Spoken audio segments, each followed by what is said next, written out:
大家好，这里是听广播学英语频道，小城市也能有大作为。今天的话题是巴菲特老家可能直接决定下任美国总统。节目中讨论了奥马哈市在2024年美国总统大选中可能产生的单一选举人票的重要性，包括对沃伦、巴菲特可能介入的猜测，以及内布拉斯加州民主党动员选民的努力。好了，要开始听广播了。This weekend, thousands of out-of-towners are descending on Omaha, Nebraska for what some have called the Woodstock for capitalists, Berkshire Hathaway's annual shareholder meeting. This year's agenda includes an Invest in Yourself 5K fun run, an exclusive shareholder shopping night with designer brands, and Q&As with the man who brought them all together, Berkshire Hathaway CEO Warren Buffett. In this city of less than 500,000 people, Buffett is a notable presence. He still lives here. You can still see him around town. That's Jane Klebe. She's chair of the Nebraska State Democratic Party, and she's got her eyes on Buffett and his influence in the 2024 elections. He's donated to Democratic presidential candidates in the past, but so far this year, he's taken a backseat in a crucial year for the party. He's just not one of those donors like you see in some of the other states that are kind of an anchor donor for political work.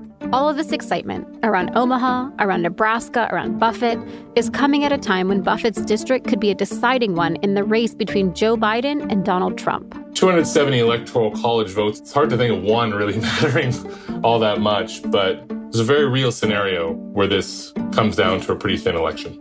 Bloomberg White House reporter Josh Wingrove spent time reporting in Nebraska.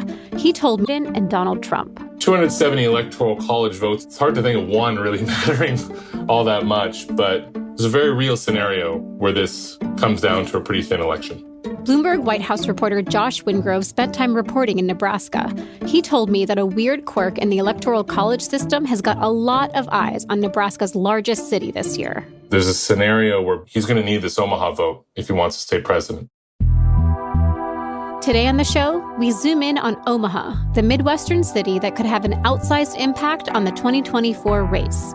I talked to Jane and Josh about what Omaha can show us about the trends playing out across the country, the will he, won't he of Warren Buffett backing a 2024 candidate, and what's at stake for Biden in winning Omaha's single electoral college vote. But what's happening in Nebraska shows that it's even weirder than we thought. It might be possible that a single electoral college vote from a district that includes Omaha and several surrounding counties could be the deciding factor that tips the election for one of the candidates.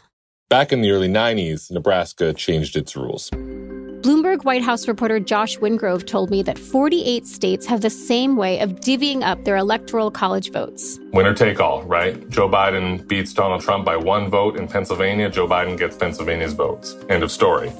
In Nebraska, it's different. They give some votes by congressional district and some votes to the statewide winner. So it splits up its electoral college votes. What that means in practice is that a solidly red state like Nebraska sometimes ends up giving one single electoral college vote to a Democrat.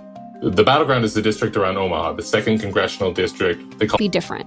Updated census numbers have led to new vote allocations for states around the country, and that's shifted how much impact this one district's electoral vote can have. Nebraska and a lot of the states around it are not swing states and they're not close, but Omaha, it's this sort of little blue island in a sea of red, right?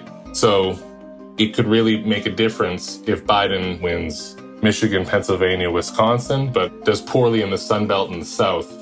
If he goes 0 for 4 on the battlegrounds down there, Nevada, Arizona, Georgia, North Carolina, then he gets 269 electoral college votes. He'd need to win this one vote in Nebraska. If Biden ends up with 269 electoral college votes in November, the election will be a tie, and it'll be up to congressional state delegations to decide.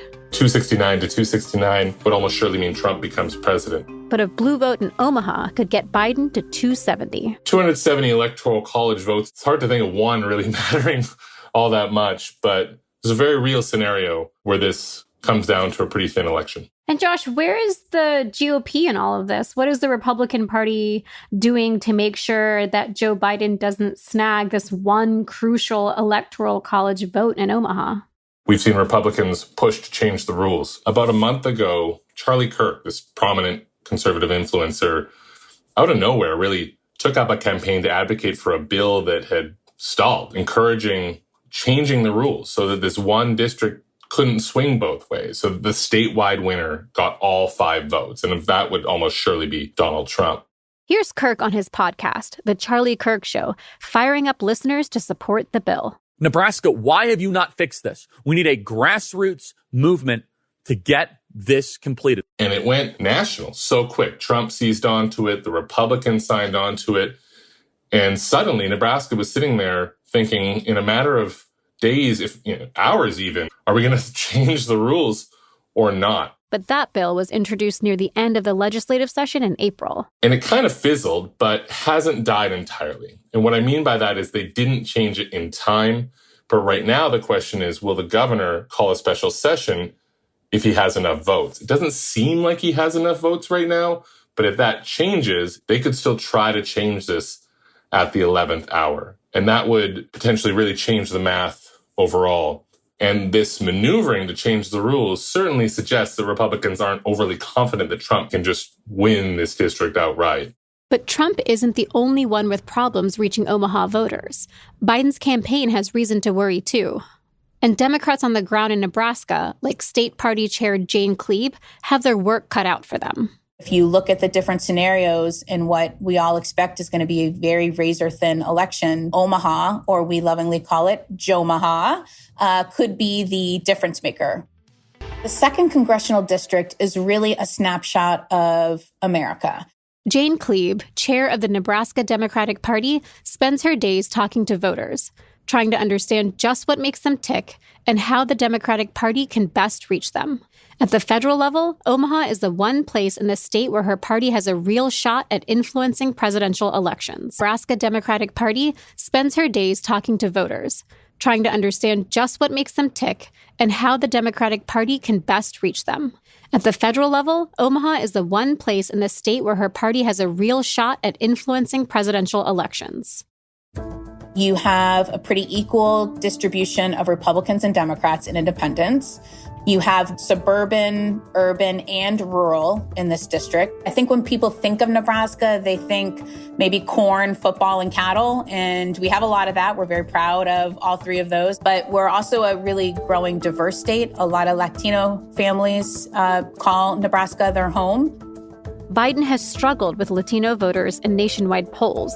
Jane says state Democrats are making outreach a priority. The Black and Latino community, they will be the difference maker on whether Biden wins or loses. We do a lot of community work at the local level with Black and Latino groups and community members. Access to healthcare is a big continued issue. In our urban centers, there's not only food deserts, but there's medical deserts as well. In my community of Hastings, my doctor treats women from 59 counties because of hospitals closing. Jane is hoping that Black and Latino voters will help the 2nd congressional district live up to its Jomaha reputation, even as polls across the country are showing what political analysts call the Biden enthusiasm gap. You know, I sometimes joke that Nebraska is like one election cycle behind other states. It's true for trends. And, we got boba tea only a couple years ago, and it's old news in other states. It was just one little tiny, funny example.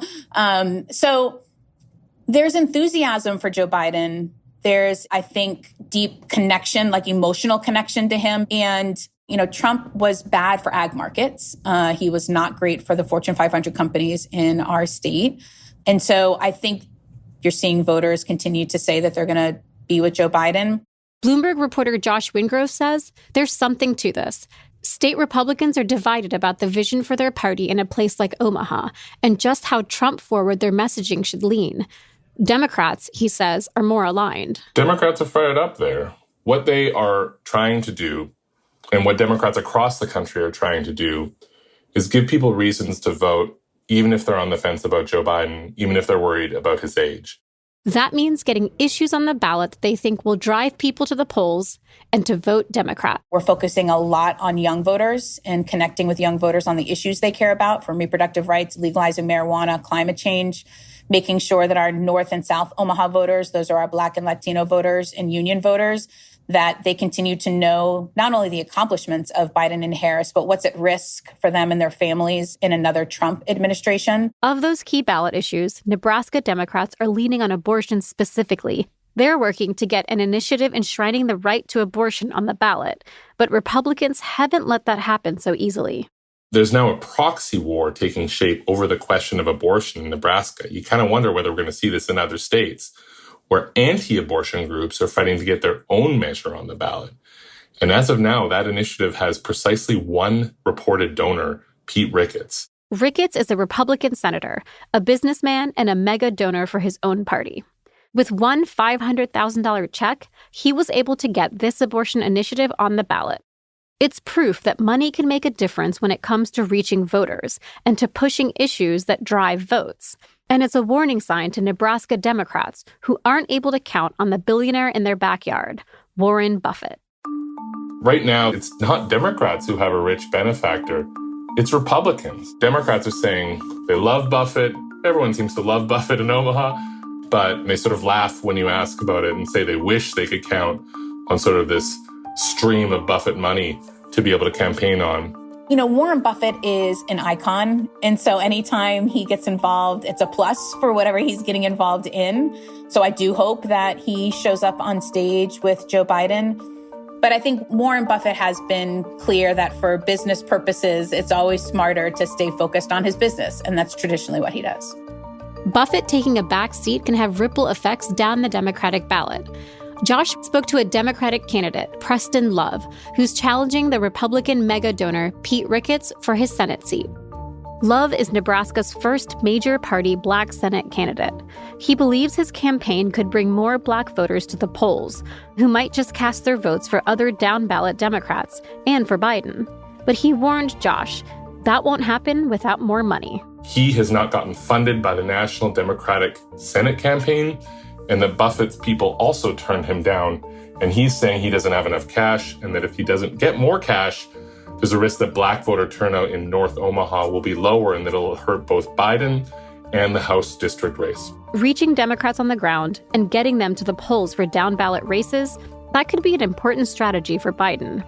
Overcoming his enthusiasm gap comes down to mobilization. Involvement of major donors like Buffett isn't everything. Even with his endorsement, Obama lost Omaha in 2012. And without it, Biden won Omaha in 2020. But Buffett's support can still go far. Back in 2016, he got involved in a big way. He gave $25,000 to a PAC affiliated with Hillary Clinton, but he also did a big event with Hillary Clinton, like a rally, and spoke. That's Buffett chanting at a Clinton rally in Omaha in the summer of 2016. And at the time, everyone was talking about Trump's taxes. Buffett seemed pretty disgusted with Trump and dared him, challenged him to release his taxes. I would be delighted to meet him any place, anytime between now and election. I'll bring my tax return. He could bring his tax return. Of course, that didn't happen, but Buffett was really in the fray. Ultimately, Clinton won one of the counties in Nebraska's 2nd congressional district. But it wasn't enough to deliver its electoral vote. In the next election cycle, Buffett did not endorse Biden, though it didn't seem to hurt him. And so far, Buffett has stayed mum on this year's race.